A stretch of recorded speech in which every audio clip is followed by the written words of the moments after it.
Warning, this video may contain content that may not be suitable for children or anyone else that is easily offended. Strong language, graphic content, nudity, bad jokes, and a possible idiot, aka myself, may be featured in the following clip. Viewer discretion is advised. Channel is not responsible for any damages that you receive watching this video.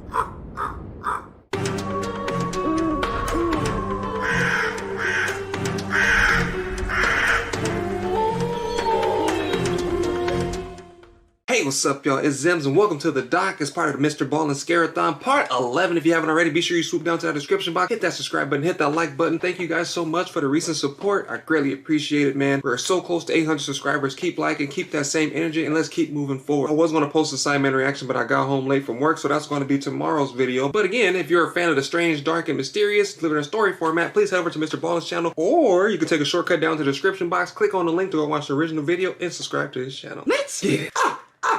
When I first read this story, I had a physical reaction to the end of it because it comes completely out of left field. You're not ready for it, and it's so horrifying. And no, I'm not just hyping the video. Oh, okay, we'll see about this. It's pretty intense. So fair warning, He it's tough hyping to it. listen to, but it's a great story. I hope you enjoy it. But before we get into that story, if you're a fan of the strange, dark, and mysterious delivered in story format, then you come to the right channel because that's all we do, and we upload 3, 4, even 5 times every week. So if that's of interest to you, please invite the like button to your destination wedding and assure them the dress code is 100% casual, but then actually have a black tie wedding. Also, please subscribe to this channel and turn on all notifications so you don't miss any of our weekly uploads. All right, let's get into today's story. Let's get it. 16 minutes. The faraway dock. I don't know if that's anything. 1994, Sorry. an 11-year-old named Mark was living just outside of Philadelphia with his family. The Eagles? And for the past few summers, he and his siblings would go up to this summer camp on Mount Kidney in a rural part of Mount New Jersey. Kidney? They would stay there for about 8 weeks every summer. And this year would be no different. So on June 23rd, Mark and his siblings and his family. I'm sorry, that doesn't sound like something a kid should be going to at 11 years old. Mount Kidney? Sound like a bad operation or surgery or something like that. I'm sorry, sir. Unfortunately, we have to take out your Mount Kidney.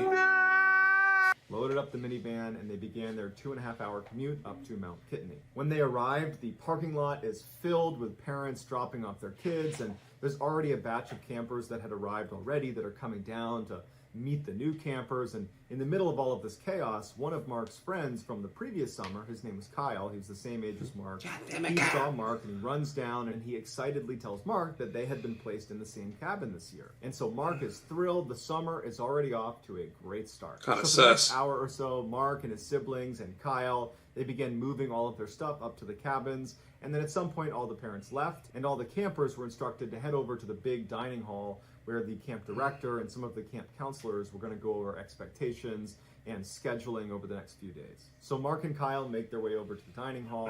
They sit down at one of the long tables next to a couple of their buddies. I'm sorry, speaking of camps, I went to a facility called the Angel Gate Camp or something like that, and I remember one time we were learning how to, I forgot what it's called. It's like zip lining. We was learning how to zip line, and the dude was talking, right? He's supposed to be trying to catch the hook that's coming towards me. So I have a helmet on, but the helmet's not really that big. It's like covering, you know, like my ears and stuff, but it's kind of leaving like my forehead like wide open. But anyways, I'm sitting there minding my own business, just looking.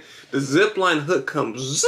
I like it, cut G. Bam! Right here in the middle of my head. I was like, ah! Oh! Boy, I had a big old knot. A little mini mountain that hasn't been discovered yet. It was like sitting on right in the middle of my forehead. He was like, oh, you're right, you ready to go? Probably got a concussion. What you mean ready to go? Probably ready to go to the ER, emergency room, something. Give me an ice pack, something. He just sent me down a zip line. What if I just passed out on the way down? That's why you'll go camping in LA. Over the rules and the regulations. And the director would make a special point, like they do every year, to remind all the campers that the faraway dock is absolutely off limits. So don't ask about it, don't try to swim out to it, just leave it alone. The main cluster of buildings that made up the camp were situated right up against this huge man-made lake that was quite long and fairly narrow. And on one side of this lake was the designated swimming area, and then this side they didn't even use for the camp. And within the swimming section, there was a main dock that extended fairly far out into the water that they divided. On one side was the weaker swimmers, and on the other side of the dock was the more advanced swimmers. And then farther out past the dock were these 2 floating docks, these square floating docks. There was one that was maybe about 10 meters away from the head 32 of the feet. dock. And then there was the so-called faraway dock that was absurdly far away. In fact, no one really knew why it was out there to begin with. It was at least... I knew why I was out there to begin with, to keep people from going to it. That's exactly why it was there. Or something was there and they took it down and that was the only thing that was remaining. One thing I do know is if it's too far away, if I can't run back to safety, I don't need to be out there. It's that simple, guys.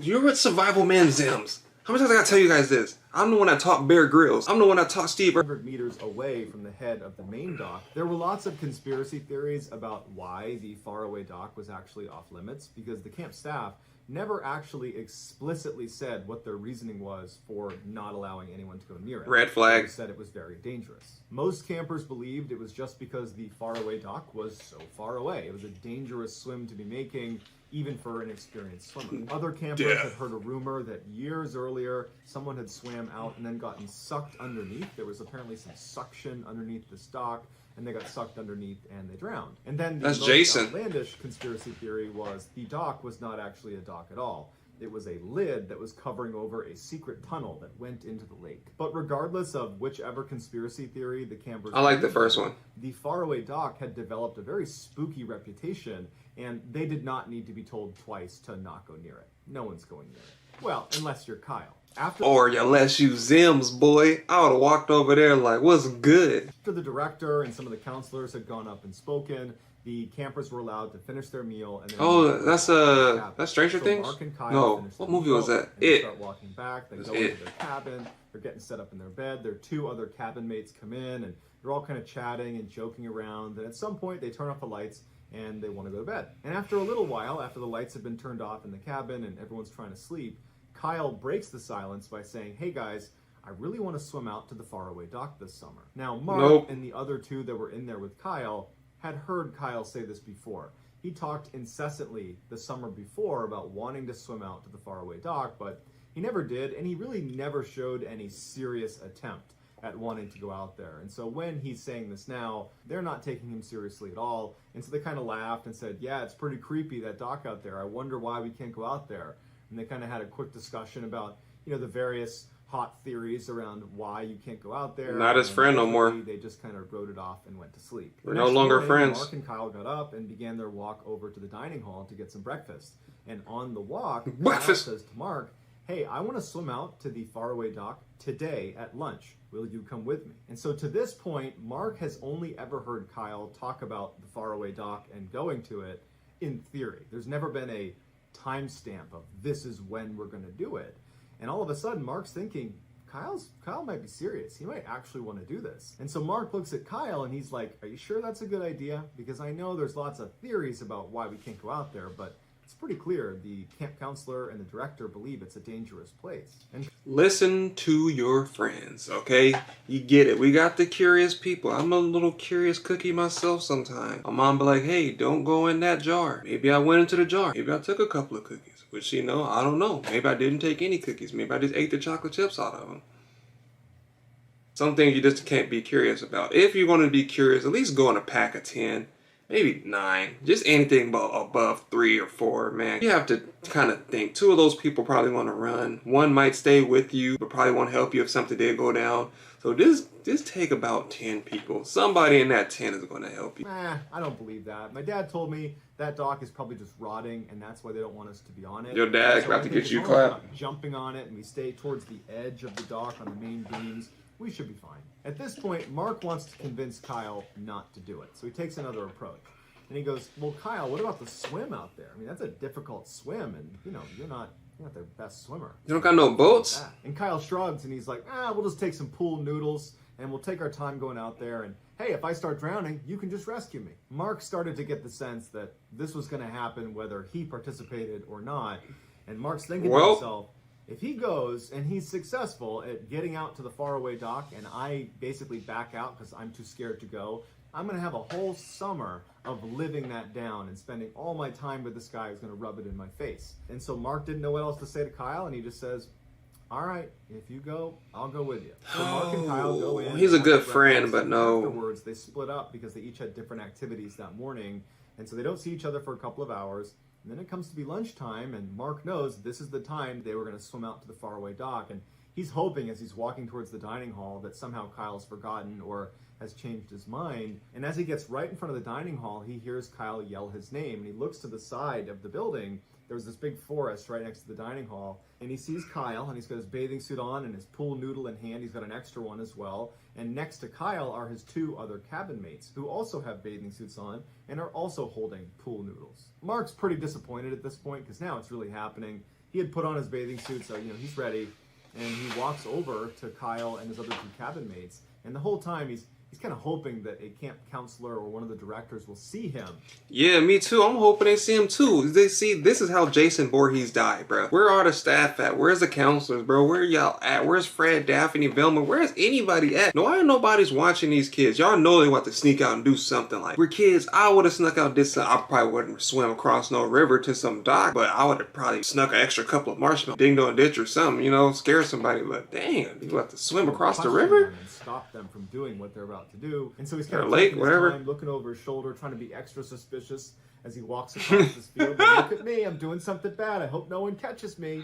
And he makes it to the tree line, and no one catches him. Dang. And Kyle hands him his pool noodle. And then Kyle and the other two cabin mates turn and start kind of walking/running into the woods, and Mark follows after them. And as they're running, Kyle turns around and tells Mark that their cabin mates didn't want to be left out, and that's why they're here. And Mark had a sinking feeling that probably they had the same reaction that he did, which is, if I don't do this with him, he's going to rub this in my face for the whole summer, and I'm living with him. And I'd rather just swim to this horrible dock than put up with that for the whole summer. And so they finally make it to the swimming area. And Oh my God, yo. It juts out into the water, and then there's the closer floating dock, and then way over there is the faraway dock. And as soon as they get onto the beach, they're kind of exposed. And the main camp, if they were down at the water's edge, they could look and see them if they were looking in that direction. And so the boys immediately get into the water, and they put themselves up against the main dock, kind of obscuring them from view from anybody that's over at the main side of camp. And they begin swimming out to the faraway dock. The swim out was super easy. It's beautiful. Well, was it? outside, It's sunny. The water feels great. They had their pool noodles to rest on. Sunny? And no staff was around? Where they at though? Why? Not much energy to actually do the swim itself. And they were taking their time because they had at least about an hour and a half to 2 hours before they'd need to be back at camp before someone recognized they were gone. And so they get about 3/4 of the way out to the faraway dock, and it's the first time they can see it more or less up close. Because before this, none of them had been to the faraway dock and had never been close to the faraway dock. So this is the first time they're really getting a good look at it. And the dock is pretty unremarkable. It looks a little bit more beat up than the other dock. The wood is more gray, and it looks like there's probably a good amount of splinters on there. But it definitely does not look like it's so rotten that if they climb on it, it's going to collapse under their weight. So what is it? Makes it? them happy because now they know they can actually get on it and take a break from swimming for a second. But they were kind of let down. They're nearing this thing it's become almost like folklore within their camp, and it's just kind of a huge letdown that it looks like any other dock. They finally made their way right up to the ladder, which was fairly rusted over, and Mark was actually the first one to be in front of the ladder, and he was about to grab it and step onto it when he stops. What happened? And the other three are right behind him, and they're like, "What?" And he goes, "Look at that." And on the ladder is this thick-bodied, wide, fat spider with long legs that's just perched on the rung of the I ladder. hate spiders, So the bro. boys all see the spider, and they're like, "Okay, number one, I'm not touching that ladder. I'm gonna be." First of all, why oh my God, I hate spiders so much, man. And Japan has some big spiders, bro. Oh my God, they're like miniature cats or something. They're like the size of Yorkies, bro. And they just creep up on you. They don't announce themselves or nothing. They just think it's cool to land on you watching TV. They just come down and we're like, what are you doing, bro? Like, dang, man, all this open space. Look how big the world is. And they just manage. You're like, you know what? I'm about to go bother this guy over here that's minding his own business. Climbing up somewhere else. I'll figure out a way to get on this dock that does not involve this ladder. And two, how did the spider get out here? It's huge. What is it doing out here? Like, where did it come from? Dark Souls. But they're like, you know what? Whatever. There's one random spider on this dock. Can't be a big deal. Yeah, okay. So they make their way over to the side, so away from the ladder. And Mark actually grabs onto the edge of the dock, the wood, and manages to pull himself up, and they push him up as he gets up there. And Mark turns around and he hoists up Kyle, and they end up hoisting up the next two. And before long, you have all four on the dock. and they're looking at each other and they're feeling pretty good about it. So Kyle's gonna be important. But there's not much going on out here besides maybe that weird spider, but it'll make for a great story. And they couldn't wait to get back and tell their friends that they had made it out to the faraway dock. So they weren't ready to just jump right back in the water and go right back to shore. So they laid down on the wooden slats of the dock itself, and they just enjoyed laying in the sun. And as Mark's laying there, he hears a very distinctive scratching sound or rustling sound that's coming from right underneath the floorboards that he's laying on. The dock itself was resting on these big blue barrels to stay afloat. And so Mark's laying there thinking maybe the barrel is rotating underneath the No, it's spiders. or maybe there's some residual waves from us moving around and displacing the water that's, you know, lapping up against the side of the barrels. Bruh, if he says there's a horde of spiders underneath this board that's moving it, I'm done, bro. There's no way there's a family of tarantulas underneath this dock. Mark, at the time, was not really overanalyzing this. This is just his initial thoughts of what the sound could be. He's not remotely concerned about what the sound is. He just took stock of it. And at some point, Mark and the other guys stand up because they're kind of bored of just laying there, and they start goofing around and pushing each other and trying to see if they can push each other off of the dock. And then they start playing one of their favorite games that they play on the other floating dock, where they all kind of shimmy to one corner of the dock and try to get that side to begin to submerge without falling off. So the boys shuffle to the corner of the dock, and they're all kind of jokingly jockeying for position, you know, because they're going to flood this side and they don't want to fall off. And so they get in position, and the dock starts to sink. And so after about a third of the dock was now underwater, they start hearing a scratching sound like the one Mark had heard when he was laying on his back. And all of a sudden, hundreds of those huge, thick-bodied, long-legged spiders start coming out from underneath the dock through the breaks in the wood. They're pouring out frantically, trying to climb out from underneath the dock because the boys have just flooded their nest. And so hundreds of these things are pouring out from underneath and sliding down towards the boys because it's on an angle. And Kyle, in a panic, loses his footing and falls face first onto the dock. But because his weight shifted so quickly, the dock went down flat again. And now Kyle's laying on the dock as these spiders are swarming his body, getting in his hair. And Mark and the other two are still on the dock. Oh my God. Spiders at their feet, and they jump into the water. And Mark, as soon as he hits the water, he sees there's hundreds of spiders in the water. They're all over. They can swim? That's when he feels one in his hair, and he's trying to swat it off of his head, and he dives underwater thinking that's going to get rid of it. But no, he feels it grip down tight on his hair, and he had to reach up and actually grab the body of the spider and pull it off of his hair. Bro, a spider tried to scalp this dude, bro. He grabbed him by his ponytail, bro. He grabbed him by his ponytail and was like, where do you think you going? These are some acrobatic, athletic spiders, bro. And he I would have died. Away, and he hears Kyle screaming, and he sees him jump into the water, still trying to pull spiders off of his body. And then the boys would swim as fast as humanly possible to shore. Hope they're not venomous. The whole time, either literally pulling spiders out of their hair that were clinging to their hair or their ears, or believing, because they just had this horrible experience, that there are more spiders on them. It's the whole time, you know, they're pulling spiders off. It's making me itch now. In Talladega Nights, he thinks he's on fire when he's not. That's the situation they're in, but with spiders. They finally get to shore, and they're looking each other over to make sure there's no more spiders on them, in their shorts, on their back, in their hair, in their ears. They about to get a big bump.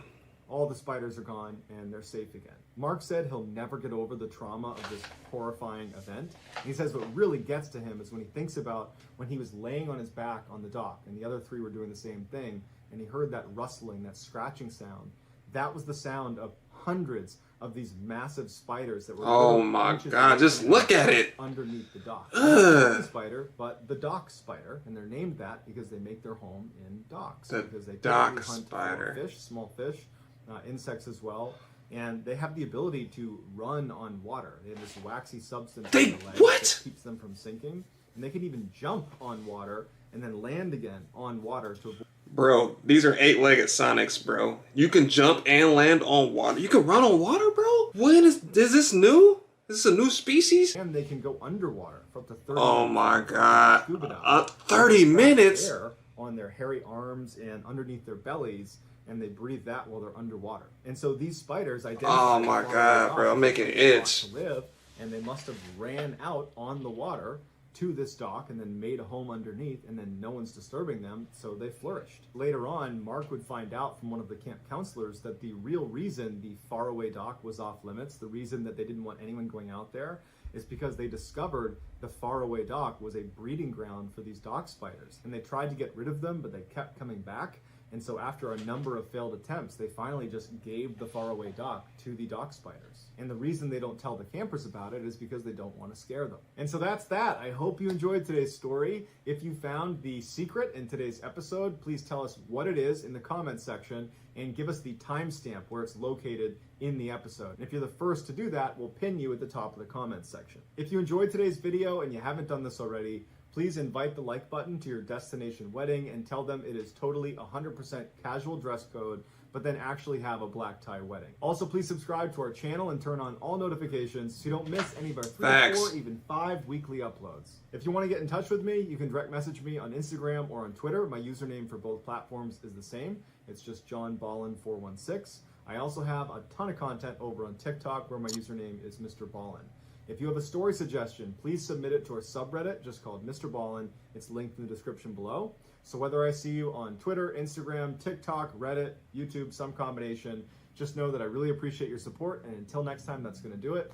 First of all, like, you telling me that that dock is a breeding ground for spiders is not going to scare me. In fact, I will probably dap you up and get you a gift or buy you dinner. Thanks for telling me to avoid my biggest fear. You not telling me what it is will make me curious. I knew it had to be something. He said scratching and crawl. I knew the family of dock spiders, bro. I'm going to do research. This man said 30 minutes underwater. Do you know what that means? If these dock spiders were vicious killing creatures, if you tried to dive in water, you're just gonna dive under. Ooh, dang. You're just gonna dive underneath and still bite you. That's like if you have scuba gear on, you still trying to outrun this thing and it can't. It can jump, walk, run, and dive in water or on water, however you want to say it, bro. I thought they was gonna find like a body or a demon or a ghost or Bigfoot, you know, a werewolf, something. Guys, if you enjoyed my content, be sure you like, comment, and on the subscribe button, be part of Murder Coast today. Again, if no one told you today, I love you. Thank you guys so much for showing the support recently. I really appreciate it. Road to 800 is around the corner. Keep watching these videos, keep clicking, keep showing support, keep that same energy. And again, if you haven't already, be sure you swoop down to the description box. Go follow my boy, Mr. Ballin. Get this man to 1 million subscribers. He's right around the corner from that as well. Thank you guys for watching, and I'll see you guys next time.